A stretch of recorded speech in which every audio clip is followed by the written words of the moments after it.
अब यहां पर हम देखेंगे कैरेक्टरिस्टिक्स ऑफ साउंड। अच्छा, इसमें ध्यान देना कि अभी जब सबसे पहला टॉपिक साउंड का पढ़ाया जा रहा था फर्स्ट या सेकंड टॉपिक में, तो हम लोग एक चीज बताए थे हम कि कैरेक्टरिस्टिक्स ऑफ साउंड वेव था। वो characteristics of sound wave, sound wave का वेव जो प्रोड्यूस होता है ना उसका कैरेक्टरिस्टिक्स था, जिसमें पहला वाला क्या था, एम्पलीट्यूड था, दूसरा क्या था, वेवलेंथ था, तीसरा क्या था, टाइम पीरियड था। ये सब क्या होता है उसमें समझाया गया था। और चौथा क्या है, फोर्थ नंबर क्या है, फ्रीक्वेंसी है। और फिफ्थ नंबर क्या है, तो velocity of the sound wave, velocity of the sound wave, velocity of sound wave. Clear? ठीक। तो देखो साउंड वेव है, तो इसलिए ये कैरेक्टरिस्टिक साउंड वेव का था, ये 5 कैरेक्टरिस्टिक्स। अब आज हमको पढ़ना है या पढ़ाना है आप लोग को, जो आपको पढ़ना है वो कैरेक्टरिस्टिक्स ऑफ साउंड पढ़ना है, जिसमें सबसे पहला आता है लाउडनेस। सबसे पहला जिसको लाउडनेस या एम्पलीट्यूड, पहला क्या आएगा, एम्पलीट्यूड। फर्स्ट आएगा एम्पलीट्यूड, जिसको हम डिपेंड किस पे करता है, एम्पलीट्यूड डिपेंड करता है लाउडनेस पे। दूसरा प्रॉपर्टी होता है पिच, पिच किस पे डिपेंड करता है, फ्रीक्वेंसी पे। ठीक है, फ्रीक्वेंसी पे, पिच किस पे डिपेंड करता है, फ्रीक्वेंसी पे। तीसरा होता है क्वालिटी, तीसरा होता है क्वालिटी, जिसको हम लोग कहते हैं टिम्बर। और टिम्बर किस पे डिपेंड करता है, वेव फॉर्म। और ये वेव फॉर्म क्या है, ये होता है shape of wave, shape of waves. ये वेव का अलग अलग वेव्स का अलग अलग शेप होता है। जैसे कि फ्लूट का वेव निकलता है तो उसका अलग शेप होगा, वायलिन का वेव निकलेगा तो अलग से शेप होगा, तबला का वेव निकलेगा तो अलग शेप होगा, और ताली पीटेंगे इससे तो अलग वेव होगा। तो हर तरह का चीजों का वेव अलग अलग होता है, उसी शेप वेव को कहेंगे क्वालिटी या टिम्बर। ठीक। पिच डिपेंड करता है फ्रीक्वेंसी पे, एम्पलीट्यूड डिपेंड करता है लाउडनेस पे, क्वालिटी डिपेंड करता है वेव फॉर्म, जिसको शेप ऑफ वेव कहते हैं। क्वालिटी का दूसरा नाम टिम्बर होता है, नोट करेंगे इसको। अच्छा, ये सबसे इंपॉर्टेंट ध्यान रखना कि ये कैरेक्टरिस्टिक्स ऑफ साउंड है, ना कि साउंड वेव। कैरेक्टरिस्टिक्स ऑफ है साउंड। ठीक है, इतना नोट कर लो, नोट करिए। समझाएं क्या करके, समझाया जाए? चलो समझाना शुरू करते हैं। तो सबसे पहला क्या था, हम लोग क्या पढ़ रहे थे, कैरेक्टरिस्टिक्स ऑफ साउंड पढ़ रहे थे। ठीक, कैरेक्टरिस्टिक्स ऑफ साउंड, जिसमें पहला था एम्पलीट्यूड, एम्पलीट्यूड जो कि डिपेंड करता है लाउडनेस पे। ठीक, तो ये क्या होता है कि it is the property of the sound, it is the property of the sound, it is the property of the sound, it is the property of the sound which shows, it is the property of the sound which shows the intensity of the sound, which shows the intensity of sound। Intensity of sound का मतलब sound कितने जोर का निकल रहा है। ठीक। अच्छा, ये भी इसमें नोट रखना कि साउंड का जो एसआई यूनिट है ना, साउंड का जो एसआई यूनिट होता है वो होता है डेसिबल। डेसिबल, जिसको हम लोग छोटा डी और बड़ा डी लिखते हैं। ठीक है, ऐसे याद रखना, डेसिबल। साउंड का एसआई यूनिट होता है डेसिबल, समझ गया? साउंड का एसआई यूनिट होता है डेसिबल। क्लियर है? अच्छा, तुम लोग जीके के क्वेश्चन में एक चीज हमको कमेंट बॉक्स में ये बताना कि जो बहरे लोग होते हैं वो साउंड सुनने के लिए साउंड इंस्ट्रूमेंट यूज करते हैं। समझ गया? साउंड इंस्ट्रूमेंट यूज करते हैं जिनसे वो चीज उनको सुनाई देता है, कोई चीज धीमा आवाज में उनको तेज सुनाई देता है। उस इंस्ट्रूमेंट का नेम क्या है, आप हमको कमेंट बॉक्स में बताना। कमेंट बॉक्स में जो बहरे लोग कान में लगाए रहते हैं सुनने के लिए। ठीक है, ईयरबड नहीं, वो आपको बहरे लोगों के लिए बता रहे, डीफ।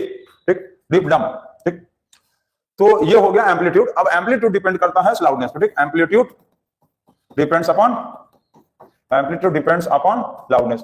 एम्पलीट्यूड क्या है, वो डिपेंड करता है लाउडनेस पे। एम्पलीट्यूड डिपेंड करता है लाउडनेस पे। क्लियर? एम्पलीट्यूड डिपेंड करता है लाउडनेस पे। ठीक है, क्लियर? चलो, नहीं पता है तो तुम लोग क्या करोगे, गूगल से ही ना, हर काम तो तुम लोग का गूगल से ही होता है। तो हो गया ये।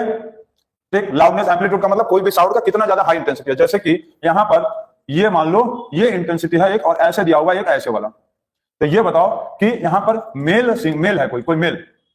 मेल क्या कर लो तुम, यहां पर मान लो कोई लायन है, उसका ये इंटेंसिटी है, मतलब इतना लाउडनेस से साउंड को प्रोड्यूस कर रहा है। ठीक, अब यहां पर क्या जो है, यहां पर कोई मान लो इसको कोई मैन मान लो, मैन का इंटेंसिटी जो है लाउडनेस साउंड का इतना है। अब लायन जितना तेज, ठीक, लायन जितना तेज से दहाड़ देगा, ह्यूमन बीइंग उतने तेजी से नहीं दहाड़ सकता, क्योंकि लायन का जो है इंटेंसिटी साउंड प्रोड्यूस करने का बहुत ज्यादा है हम लोगों से। इसलिए लायन का जो लाउडनेस होगा, जो एम्पलीट्यूड होगा, एम्पलीट्यूड मतलब ये वाला ऊंचा लाइन, जिसका जितना ज्यादा ऊंचा लाइन होगा उतना ज्यादा एम्पलीट्यूड। समझ गया? जैसे ये देखो, छोटा एम्पलीट्यूड लाउडनेस कम, बड़ा एम्पलीट्यूड लाउडनेस ज्यादा, और बड़ा एम्पलीट्यूड लाउडनेस बहुत ज्यादा। समझ गया? छोटा एम्पलीट्यूड लाउडनेस कम, इतना ज्यादा एम्पलीट्यूड मतलब लाउडनेस ज्यादा। समझ गया? एकदम इतना छोटा हो गया मतलब जितना ज्यादा ऊपर नीचे करेगा, जितना ज्यादा ऊपर जाएगा तो लाउडनेस ज्यादा होगा, जितना कम नीचे होगा लाउडनेस कम होगा। ठीक, जैसे हम बोल रहे हैं इतना हो गया, लाउडनेस ज्यादा, इंटेंसिटी ऑफ साउंड ज्यादा। मतलब छोटा सा बना, मतलब छोटा सा एम्पलीट्यूड बना इतना, तो इसका मतलब लाउडनेस कम होगा। ठीक, क्लियर है? चलो, वेरी गुड। अब आगे बढ़ाया जाए।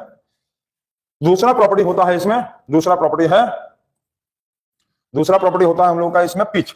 तो पिच जो है वो किस पर डिपेंड करता है, फ्रीक्वेंसी पे। अब पिच क्या है ये हम लोगों को समझना है। तो पिच क्या है? It is the property of the sound, it is the property of the sound wave, नहीं it is the property of the sound wave, नहीं साउंड ना, it is the property of the sound which is used to distinguish two or more sounds having same loudness और amplitude. ठीक है, तो pitch जो है वो साउंड का एक ऐसा प्रॉपर्टी होता है, ठीक, जिससे हम लोग दो या दो से ज्यादा साउंड, ठीक, दो या दो से ज्यादा साउंड को क्या करते हैं, to or more sound waves को हम लोग डिस्टिंग्विश करते हैं जिसका सेम लाउडनेस होगा, सेम लाउडनेस। ठीक है, जैसे दो साउंड है, दोनों साउंड का लाउडनेस सेम है, तब तुम कैसे अलग करोगे? तब तुमको अलग करना पड़ेगा पिच से। तब तुम कैसे अलग करोगे? पिच से अलग कर लोगे, मतलब उसके फ्रीक्वेंसी से। जैसे कि मान लो यहां से यहां है, ये ऐसे ऐसे चला, ठीक, ये इतना ऊंचा गया, चलो ये ऐसे हुआ। अब ये दूसरा वाला जैसे है, ये मान लो ऐसे चल रहा है, ये मान लो 5 मीटर, सब जो 5 सेंटीमीटर, सब जो है ये 5 सेंटीमीटर, कितना है? सब जो है ऊपर जो जा रहा, ऊपर नीचे जा रहा है, जैसे ऊपर जा रहा नीचे आ रहा, ये सब कितना है? ये सब कितना है? ये सब 5 सेंटीमीटर है, सब कितना है? 5 सेंटीमीटर। ठीक है, अच्छा अब दूसरा वाला साउंड वेव जैसे मान लो यहां पर ये दूसरा साउंड वेव ऐसे करके चल रहा है, ठीक, ये ऐसे करके चल रहा है। अब ये भी जो है सब मान लो 5 मीटर ऊपर गया ना, तो इसमें क्या हो रहा है कि इसमें भी मान लो ये सब जो है कितना जा रहा है, सारा जो एम्पलीट्यूड इसमें भी जा रहा है 5 मीटर जा रहा है, सारा एम्पलीट्यूड इसमें भी 5 मीटर गया। ठीक, अब इसका मतलब ये होगा कि यहां पर दिया है कि दोनों साउंड वेव का क्या हुआ? सेम क्या आ रहा है? सेम एम्पलीट्यूड का मतलब सेम लाउडनेस, सेम एम्पलीट्यूड का मतलब सेम लाउडनेस। ठीक, सेम एम्पलीट्यूड का मतलब सेम लाउडनेस है, क्लियर? सेम एम्पलीट्यूड मतलब सेम लाउडनेस। अब तुम कैसे इसको अलग करोगे कि कौन सा साउंड किसका है? अब इसके लिए तुमको यूज करना पड़ेगा फ्रीक्वेंसी। जैसे देखो, अब तुम फ्रीक्वेंसी देखो, ऐसे चेक करो फ्रीक्वेंसी, जैसे देखो ये 1 2 3 4 और ये 5, यहां पर 5 आया, इसका फ्रीक्वेंसी कितना है? पहले वाले का फ्रीक्वेंसी आया 5, कितना? 5 आया, 5 हर्ट्ज। तो फ्रीक्वेंसी कितना होता है? फ्रीक्वेंसी का असाइनमेंट हर्ट्ज होता है, फ्रीक्वेंसी का असाइनमेंट हर्ट्ज होता है। ठीक, अब इसको काउंट करो, 1 2 3 4 5 6 7 8 9 और ये 10, ये आया 10 हर्ट्ज। इसका मतलब लाउडनेस भले ही सेम है, लेकिन इसका फ्रीक्वेंसी 5 हर्ट्ज और इसका फ्रीक्वेंसी 10 हर्ट्ज। हमको ये पता चल गया कि कौन सा साउंड वेव किसका था, क्योंकि फ्रीक्वेंसी और पिच जो है एक ऐसा प्रॉपर्टी होता है साउंड का, जिससे हम लोग दो या दो से ज्यादा साउंड वेव जिसका सेम एम्पलीट्यूड है या सेम लाउडनेस है, लेकिन उसको फ्रीक्वेंसी के आधार पर, पिच के आधार पर हम लोग अलग कर लेते हैं। ठीक, यही है पिच। नोट कर लिया, मतलब यहाँ पर लाउडनेस सेम है, इसका यहाँ पर पिच क्या होगा? यहाँ पर पिच हो गया इसका लेस है, पिच इसका क्या हो गया? लेस। और यहाँ पर जो होगा इसका पिच क्या होगा? यहाँ पर इसका पिच होगा मोर। क्लियर? वेरी क्लियर, समझ गए? चलो इसके बाद थर्ड प्रॉपर्टी। अब थर्ड वाला जो प्रॉपर्टी है वो क्या है? तो थर्ड प्रॉपर्टी दिया है साउंड का, थर्ड कैरेक्टरिस्टिक्स है साउंड का क्वालिटी, जिसको हम लोग कहते हैं टिम्बर, जो कि डिपेंड किस पर करता है? Depends upon wave form. Wave form क्या है? तो वेव फॉर्म जो है ये शेप एंड साइज जो है, shape and size of wave, किसी वेव का शेप साइज को कहेंगे वेव फॉर्म। तो ये क्या होता है? It is the property of the sound, it is the property of the sound which is used to distinguish the two or more sound waves, having the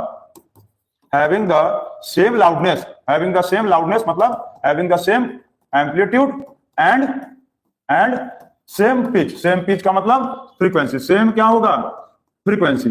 अब क्या है कि कोई भी साउंड दो से ज्यादा साउंड वेव, समझे ना? दो या दो से ज्यादा साउंड वेव नहीं, साउंड टू या टू से मोर साउंड, दो या दो से ज्यादा साउंड जिसका सेम क्या होगा? सेम लाउडनेस या एम्पलीट्यूड होगा और सेम पिच और फ्रीक्वेंसी होगा। ठीक है, टू और मोर साउंड, ठीक, टू और मोर साउंड जिसमें सेम लाउडनेस मतलब एम्पलीट्यूड और सेम पिच मतलब फ्रीक्वेंसी हो जाएगा, तो उस तरह के साउंड को हम किस प्रॉपर्टी से अलग करेंगे? क्वालिटी और टिम्बर से अलग करेंगे। ठीक, जिसमें कोई भी दो या दो से ज्यादा साउंड है। अब मान लो दोनों साउंड का एम्पलीट्यूड लाउडनेस सेम है, मतलब पिच और फ्रीक्वेंसी भी सेम है, पिच मतलब फ्रीक्वेंसी और लाउडनेस मतलब एम्पलीट्यूड सेम है, तो उस तरह के साउंड वेव को हम लोग डिस्टिंग्विश करने के लिए जो प्रॉपर्टी यूज करेंगे, that property is called as the quality और टिम्बर। ये डिपेंड करता है वेव फॉर्म पे।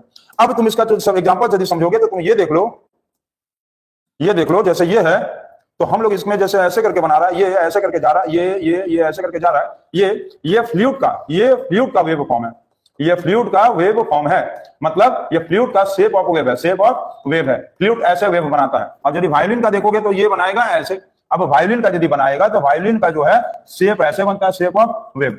वायलिन का शेप ऐसे बनेगा, इसी तरह से तबला का शेप अलग बनेगा, सितार का वेव अलग बनेगा, ठीक है, गिटार का वेव अलग बनेगा, हम ताली पीटेंगे तो उसका वेव अलग बनेगा, ये मार्कर वहां फेंक देंगे साउंड प्रोड्यूस करेंगे तो अलग बनेगा, ये बॉटल को ऐसे करके पीटेंगे साउंड वेव अलग अलग साउंड वेव आएगा। इसका मतलब ये बता रहा है कि कोई भी 2 या 2 से ज्यादा साउंड वेव, साउंड को वेव नहीं, साउंड वेव नहीं, 2 या 2 से ज्यादा साउंड जिसका same loudness amplitude same pitch frequency होगा, उस तरह के साउंड को हम लोग डिस्टिंग्विश करने के लिए जो प्रॉपर्टी यूज करेंगे, that property is called quality और टिम्बर, और ये डिपेंड करता है वेव फॉर्म पे। ठीक, इसके बाद एक चीज आप नोट कर लेना, जो सबसे इंपॉर्टेंट चीज है, सबसे इंपॉर्टेंट चीज इसमें एक चीज ये है कि all the sound have different waveforms, ठीक है, all the sound have different waveforms,